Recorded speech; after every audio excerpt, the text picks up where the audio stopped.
Good morning, everyone. Yeah. Transaction. If the effect transaction result in an increase of fund, it is called a source of funds.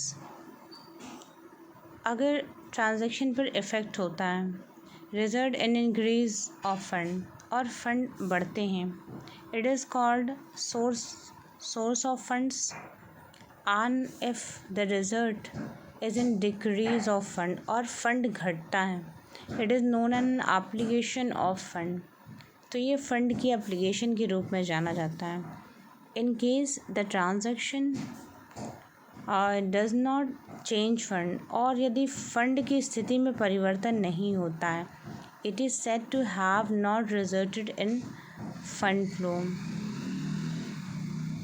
Not resulted in fund flow, तो वो fund में flow नहीं हुआ, मतलब पैसे का आवागमन नहीं हो रहा है, धन का आवागमन नहीं हो रहा है, फंड बढ़ या घट नहीं रहा है, फंड का ट्रांजैक्शन नहीं हो रहा है.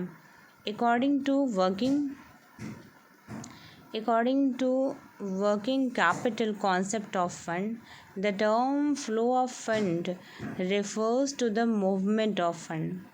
फंड फ्लो का मतलब है कि फंड का मूवमेंट, फंड का इधर उधर ट्रांजैक्शन होना, फंड का आना जाना, इन्वेस्टमेंट होना, फंड का खर्च होना, फंड हमें जो जितना भी हमने इन्वेस्टमेंट किया है वो प्रॉफिट के साथ हमारे अकाउंट में आ जाना, मतलब फ़ंड का फ़्लो. जैसे कि हमने कोई प्रोडक्ट लॉन्च किया, हम कोई भी प्रोडक्ट लॉन्च कर सकते हैं, जैसे शूज़ ही हो गए, नाइक के शूज़ ले लीजिए, नया प्रोडक्ट लॉन्च किया, कुछ उसमें इम्प्रूवमेंट करके, रिफॉर्म करके. अब जब हम लोगों ने जो फ़ंड पहले से अवेलेबल थे, कुछ हर बिज़नेस ऑर्गेनाइजेशन के पास अपने पहले से ही कुछ शेयर्स, बॉन्ड्स होते हैं, उनके अकाउंट में सेव होते हैं, और उसमें अचानक से कुछ उछाल दिखाई पड़ना, जैसे कि हम देखते हैं कि मार्केट में जब न्यूज़ में देखते हैं तो देखते हैं कि जितने भी शेयर्स हैं उनमें बताया जाता है कि उछाल आ गया है.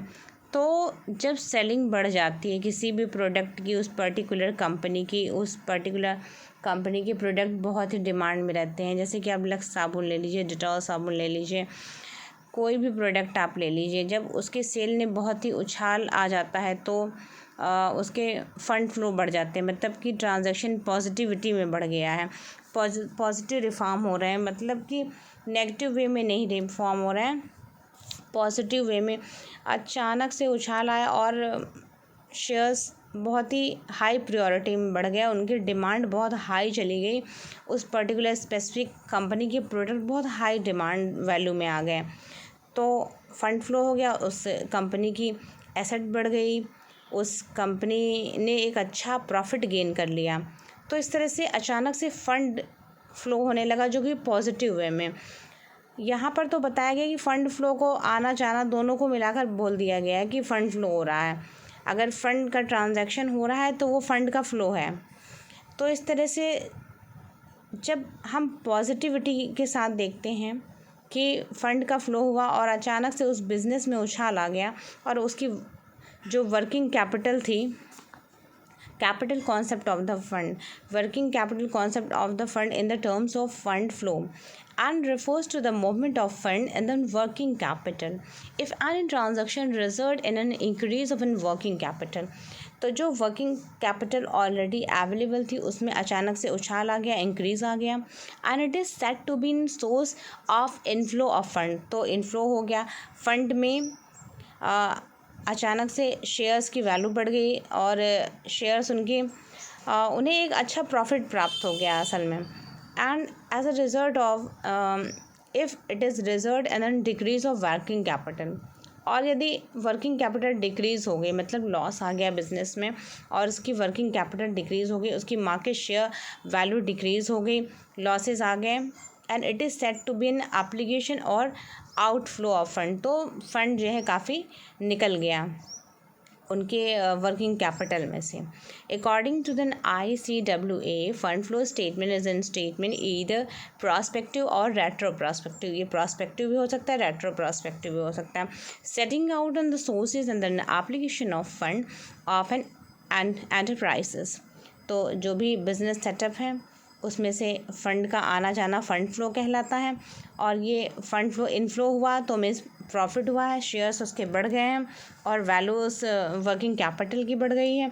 वर्किंग कैपिटल की लेस हो जाती है वैल्यू, मीन्स लॉस हुआ है उसमें बिजनेस में। और fund flow negative means outflow हो रहा है, नेगेटिव वे में हो रहा है और फंड और उन शेयर्स की वैल्यू घटी है। The purpose of the statement is N indicate clearly the requirement of the funds and how they are proposed to be raised and the efficient utilization and application on the same। तो हम देखते हैं कि fund की क्या requirement है और किस तरह से फ़ंड फ्लो होता है।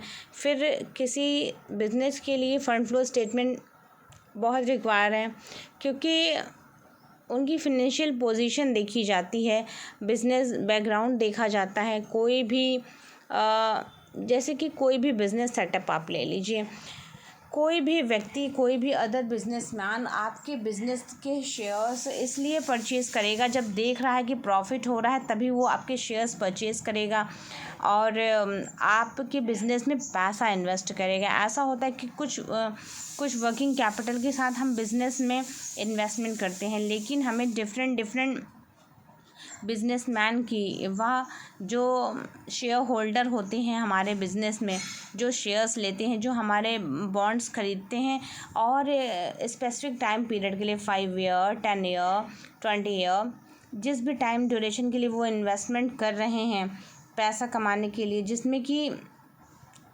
वो बॉन्ड्स परचेज़ करते हैं किसी भी स्पेसिफिक बिजनेस। क्योंकि कभी कुछ बिजनेसेस में ऐसा होता है कि वो कुछ बिज़नेस पार्टनरशिप पर बेस्ड होते हैं जिसमें कि अदर्स लोग कई पार्टनर मिलकर इन्वेस्टमेंट करते हैं, शेयर्स खरीदते हैं और स्पेसिफिक टाइम पीरियड के लिए अपना पैसा इन्वेस्ट करते हैं ताकि उन्हें एक अच्छा रिटर्न मिल सके। अब जब रिटर्न की मंशा से उन्होंने बिज़नेस में इन्वेस्ट किया और कुछ शेयर होल्डर पार्टनरशिप में होते हैं, तो पार्टनरशिप एक अलग चीज़ होती है।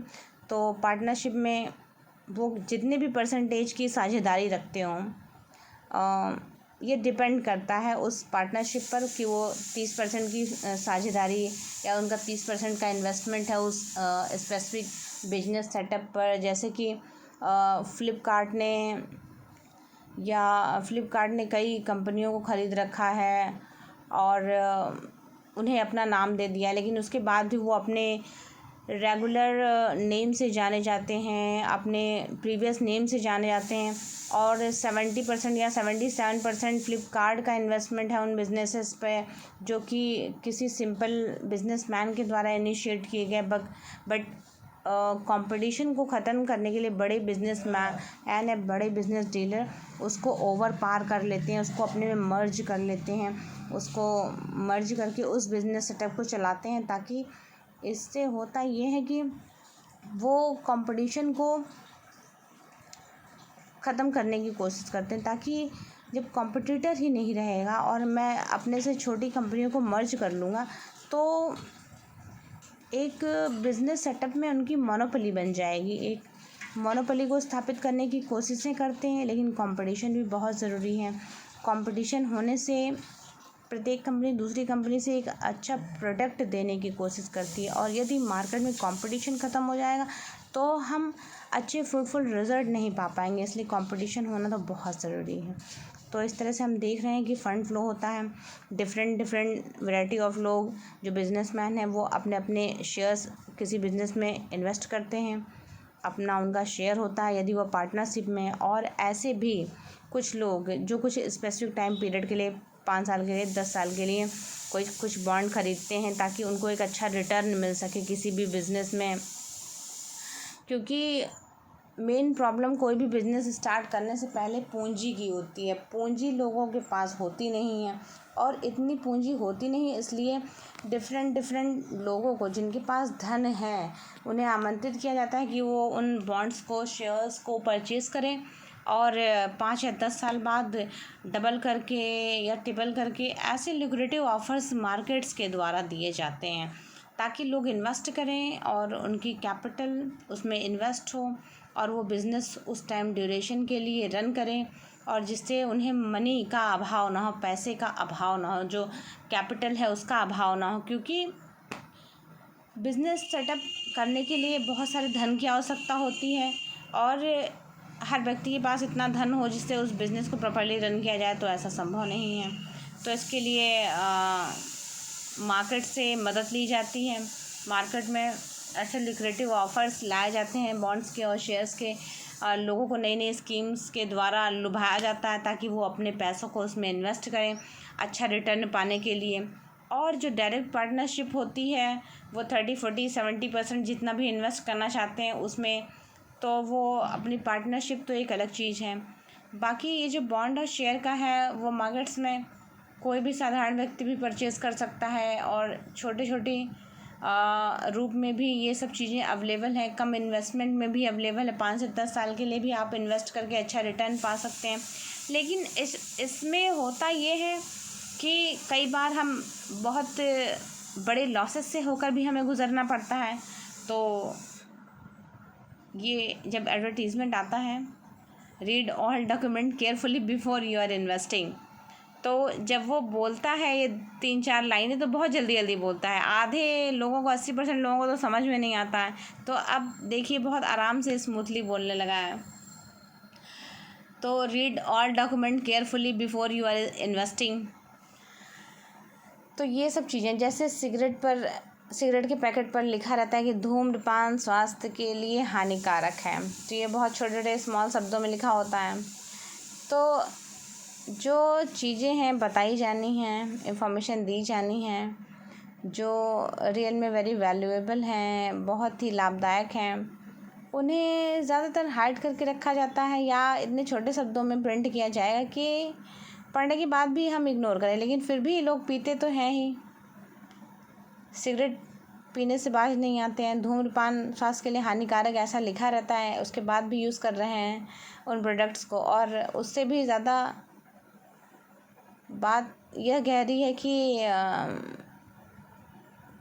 कि उन्हें बेचा भी जा रहा है। हानिकारक है तो कंपनियां भी जानती हैं, लेकिन फिर भी ऐसे प्रोडक्टों को बेचा जा रहा है और लोग ख़रीद भी रहे हैं, क्योंकि स्ट्रेस रिलीज़ करना है लोगों को। वो भी एक बहुत बड़ा मुद्दा है। स्ट्रेस नहीं रिलीज़ हो पाता है, क्या करें उसके लिए? मीन्स ऐसी चीज़ों को लेना पड़ेगा, ऐसी एलिमेंट्स को टेक इन करना पड़ेगा कि हमारा स्ट्रेस रिलीज़ हो जाए।